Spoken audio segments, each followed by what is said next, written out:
Hello दोस्तों, कैसे हैं सब? मेरा नाम है हिमांशु और मैं स्वागत करता हूं आप सबका आपके अपने चैनल कॉमिक वर्ल्ड पर। तो चलिए दोस्तों शुरू करते हैं राज कॉमिक्स में परमाणु सीरीज की अगली कॉमिक्स अपाहिज गुंडे। अपाहिज गुंडे, लेखक टीकाराम सिप्पी, चित्रांकन मनु और संपादन मनीष गुप्ता। परमाणु की आंखों में हैरत का सागर उमड़ पड़ा और हैरत भरी उसकी दृष्टि टिकी थी उन पर जो अचानक बन बैठे थे उसके लहू के प्यासे। परमाणु, हम अपराध नहीं करते बल्कि समाज से अपना कर्ज वसूल करते हैं। समाज की सेवा करते हुए हम अपाहिज हुए हैं। हमारा कर्जदार है तुम्हारा समाज, और अगर हमारे रास्ते में तुम भी आए तो हम तुम्हें भी खत्म कर देंगे। कैसे थे वे अपाहिज? कौन सा कर्ज वसूल करते थे समाज से? यकायक जब तूफानी रफ्तार से आती कार के ब्रेक चीख उठे तो वे किसी दुर्घटना के सूचक होते हैं। भिनभिना उठता है दिमाग उनका जिन्हें जल्दी होती है। यही हाल सेठ मक्खी चूस का था। अब अबे मरेगा क्या? अपाहिज के हाथ विद्युत गति से हरकत में आए।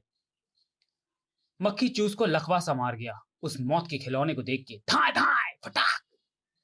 मरूंगा मैं नहीं सेठ, मरेगा तू। अगर कार में रखा 50,000 से बड़ा ब्रीफकेस मेरे हवाले ना किया तो। नहीं चलाइयो, मत चलाइयो, मत रे। चला दी मजबूरन। ब्रीफकेस ले हवा हो गया लुटेरा। उधर सिटी बैंक में मच गई हजगत, सॉरी हलचल। तब जब अचानक दाखिल हुए अपाहिजों के हाथ में नजर आने लगे हथियार। कोई अपनी जगह से ना ले। अगर कुछ चाहते हैं तो बस कैश, बैंक का सारा कैश। हम खून खराबा बिल्कुल नहीं करना चाहते। और लुट गया बैंक, शान से चले गए लुटेरे। उन सनसनीखेज खबरों ने इंस्पेक्टर विनय को हिला डाला। यस, मैं 24 घंटे के अंदर उन अपाहिज लुटेरों को लॉकअप में देखना चाहता हूँ। शीघ्र ही आकाश में उड़ान भर रही थी एक आकृति परमाणु की। प्रोफेसर, मुझे अर्थात इंस्पेक्टर विनय को 24 घंटे का समय दिया। कमिश्नर साहब ने उन अपाहिजों को पकड़ने के लिए। परमाणु, मेरी भी नजर उस वक्त शहर के चप्पे चप्पे पर है। जैसे ही उनका पता चलेगा मैं तुम्हें सूचित करूंगा। उधर कहीं एक पर्दा था और पर्दे के पीछे थी एक खरखराती आवाज।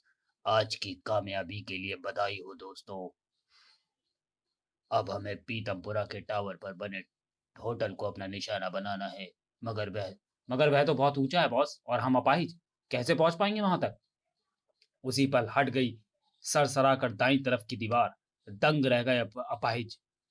ये क्या है बॉस? ये एयर कार है जो तुम्हारी मुश्किल आसान करेगी। उधर परमाणु को चौंका के रख दिया प्रोफेसर के शब्दों में। क्या? हाँ परमाणु, प्रीतमपुरा टावर की तरफ एक एयर कार जाती हुई दिख रही है और उसी में है तुम्हारे मुजरिम। मैं अभी वहां पहुंचता हूँ प्रोफेसर। वह एयर कार वजीरपुर तक आ पहुंची थी। वह रहा प्रीतमपुरा का टावर। अचानक उछल पड़े। अरे, हमारी कार आगे क्यों नहीं बढ़ रही? एक बार ही नहीं बल्कि दूसरी बार फिर चौंकना पड़ा उन्हें। हमारी कार आगे की बजाय नीचे जा रही है। क्या हो गया कार को? पर उन बेचारों को क्या पता था कि कार नीचे नहीं जा रही थी बल्कि ले जाई जा रही थी सुपर हीरो परमाणु के द्वारा। आसपास तो कोई दिख भी नहीं रहा।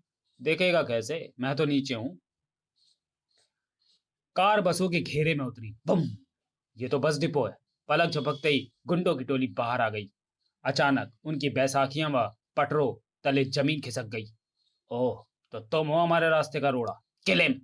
कई रिवॉल्वर एक साथ खांस उठी। टिंग टिंग।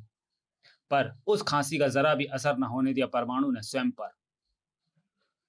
रिवॉल्वर खाली हो गई पर दिल अभी भी भरा भरा था परमाणु के अंत करने के अरमान से।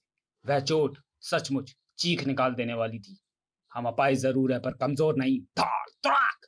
आसानी से तेरे हाथ नहीं आने वाले हम। कोई कम न था चारों में से। सुश! एक और परमाणु पर जबरदस्त वार। तुम! दर्द और क्रोध के मिले जुले भाव दहाड़ बनकर निकले परमाणु के हलक से। ठहरो!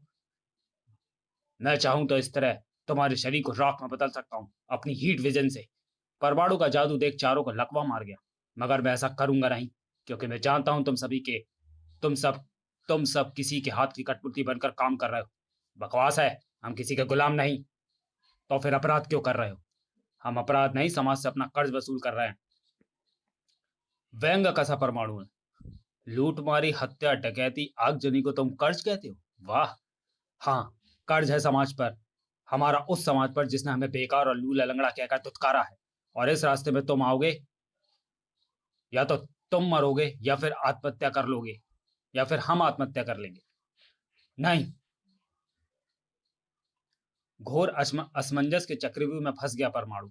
उफ, इन्हें कैसे विश्वास दिलाऊं कि जिस राह पर ये चल रहे हैं वह राह इन्हें जुर्म की ऐसी दलदल में ले जाएगी जिससे जीवन भर ना निकल सकेंगे ये। उस चक्रव्यूह में फंसे परमाणु ने ले डाला एक भयंकर निर्णय। तो तुम लोग मुझे मारना चाहते हो ना? लो, मैं स्वयं ये बम अपने गले में लटका रहा हूं, और ये लो, इस बम का रिमोट अपने पास रखो। परंतु एक बार, सिर्फ एक बार तुम मुझे यह विश्वास दिला दो कि तुम किसी के हाथ की कठपुतली नहीं हो। फिर उस रिमोट का बटन दबा देना, उड़ा देना मेरे परखच्चे, कानून के रखवाले के चीथड़े, खत्म कर डालना जुर्म के दुश्मन को। तुम्हारी अंतिम इच्छा हम अवश्य पूरी करेंगे। फिर उड़ चली एयर कार। परमाणु, ये क्या पागलपन है? इन अपाहिज गुंडों पर इतना भरोसा ठीक नहीं। प्रोफेसर साहब, मेरा अटल विश्वास है कि इन लोगों की भावनाओं से खेलकर कोई भयानक अपराधी अपना उल्लू सीधा कर रहा है। इधर प्रोफेसर बहा जा रहा था भावनाओं के सागर में। प्रियंका, देखा देखा तुमने, उसने अपने जीवन की डोर उन अपाहिजों के हाथ में दे दी है। प्रोफेसर सच में परमाणु को अपनी जान से ज्यादा प्यार करते हैं। प्रोफेसर साहब, कुछ नहीं होगा परमाणु को। मैं उन जालिम अपाहिजों से टकरा जाऊंगी, यह भूल कर कि ये अपाहिज है। सिर्फ ये याद रखूंगी कि ये लुटेरे हैं, सेठ मक्की चूस के 50,000 के, और शत्रु हैं समाज के, शत्रु हैं अमन चैन के, और शत्रु है परमाणु की जान के। पर्दे के पीछे छिपा वह सर ऐसा था मानो सीधा आश्चर्य की गंगा में नहाया हुआ। परमाणु, परमाणु, इसे यहाँ क्यों ले आए दोस्तों? तो इनका बॉस पर्दे में रहता है। परमाणु का कहना है कि आप हमें उल्लू बनाकर अपना उल्लू सीधा कर रहे हैं बॉस। पर्दे की आवाज परमाणु से मुखातिब हुई। परमाणु, मैंने किसी अपाहिज सदस्य से कोई कार जबरदस्ती नहीं कराया। समाज से वसूला कर्जा सबको बराबर बराबर बांट दिया जाता है। उस समाज से जिसने इन लोगों को अपाहिज होने के बाद भीख तक नहीं दी, उस समाज से जिनकी खातिर इन्होंने अपने अंग बलिदान कर दिए, पर उन्हीं लोगों ने इन्हें 2 टके का इंसान नहीं समझा, और उस समाज से जिसने इन लोगों को लूला लंगड़ा टुंडा और बेकार की उपाधि दी। यह पटरे पर बैठा शेर जंग में शेर की भांति लड़ा और दोनों टांगे गवा बैठा था। पर सरकार की जरा सी पेंशन से इसकी व इसके परिवार की भूख शांत नहीं हो पाती, और वह रुक्का सिंह एक बच्चे की जान बचाने की खातिर अपनी दाई भुजा गवा बैठा। बाद में काम न कर पाने की वजह से नौकरी से निकाल दिया गया। इसी तरह इस गैंग में शामिल हर सदस्य ने देश, समाज और मानवता के लिए स्वयं को बलिदान किया है। तो क्या देश और समाज इनका कर्जदार नहीं है? परमाणु प्रभावित हो गया एक बार तो उसके शब्दों से। है, देश और समाज अवश्य इनका कर्जदार है। तो फिर मैंने क्या बुरा किया जो इनको इतना सहारा और हौसला दिया कि वे अपने कर्जदार समाज से अपने कर्ज वसूल कर सके? लेकिन इतनी जल्दी भावनाओं में बहने वाला इंसान नहीं था परमाणु। मानता हूं तुम्हारी बात सही है, मगर इनका कर्ज वसूलने का रास्ता गैर कानूनी है। जो इन्होंने किया वह अपराध है, और अपराध को रोकना परमाणु का फर्ज है।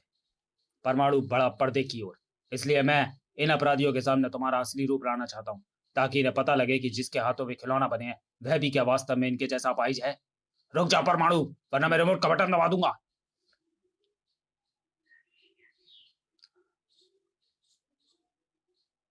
अचानक हवा के झोंके से सनसनाती आई एक आकृति, और रिमोट छिन गया। परमाणु की मौत इतनी आसान नहीं। अपाहिज गुंडों का क्रोध प्रियंका को निशाना बनाने लगा।